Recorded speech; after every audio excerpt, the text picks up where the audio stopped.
So Brett, thank you for having us to your studio. Thank you for coming. It's fantastic. Tell me about the line. The line is a collection of vintage-inspired clutches, and they're all made of acrylic, but they're fabricated in different ways. So there's 4 styles, and this is the Lara style.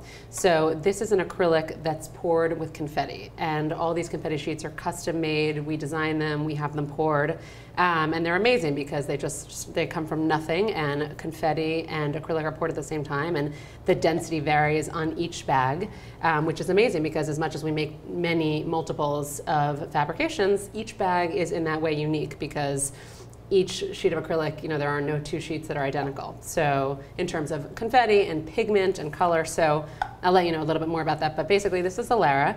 Each bag has a big mirror, which I find very handy, as do our customers.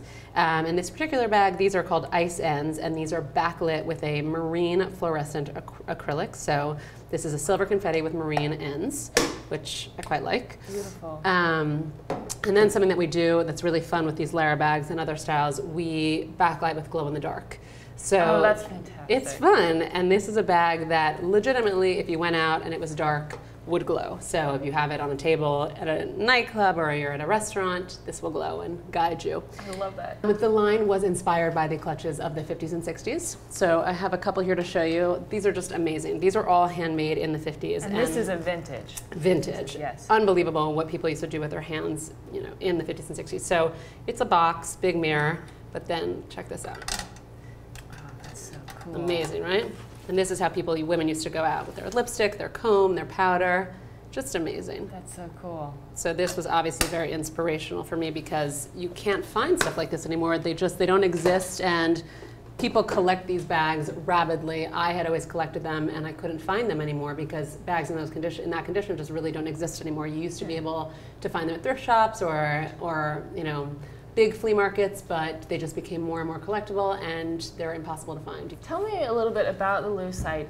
What is it, and how do you maintain it, and will it break? What are the properties? So Lucite is just a brand like Kleenex is a brand. Lucite is a form of acrylic. So it's all acrylic, and acrylic is a plastic. And this acrylic was available, it's called Perspex in Europe, and it's acrylic here. And after World War II, it became very available to Americans working in plastics and hard materials. And what I love about that is that it was a time, this post-World War II time in America, it was a time when Americans were setting fashion trends sort of for the first time, and I think that's great, and everybody was working with their hands and being very crafty and creative. So I love that about acrylic. And maintenance is very simple. We sell, each bag comes with, I don't think there's one inside, but each bag comes with a black dust cloth. And if you get fingerprints on it, you just wipe it off. You don't need to treat it with anything. You shouldn't spray anything on it. You just wipe off any fingerprints or any dust. And we like to call these bags delicate but not fragile. So if you drop it from a high distance, certainly it can break. But it's a hard material. It really should last for a long time. And like I said, these are bags from the 50s and 60s. They're in perfect condition, and they've lasted for generations. So in that vein, these bags should last forever. I mean, it's indestructible. It's not a fabric that can tear. So you just have to treat it with care, not drop it. But other than that, they're very, very sturdy. And are they made in America? Yes, they're 100% made in America.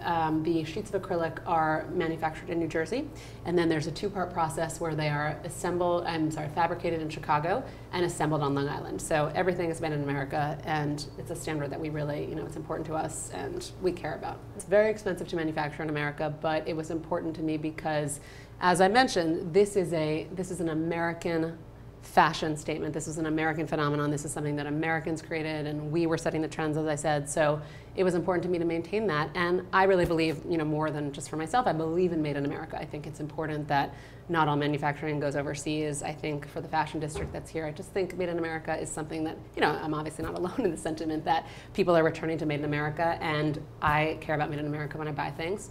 So it was important to us.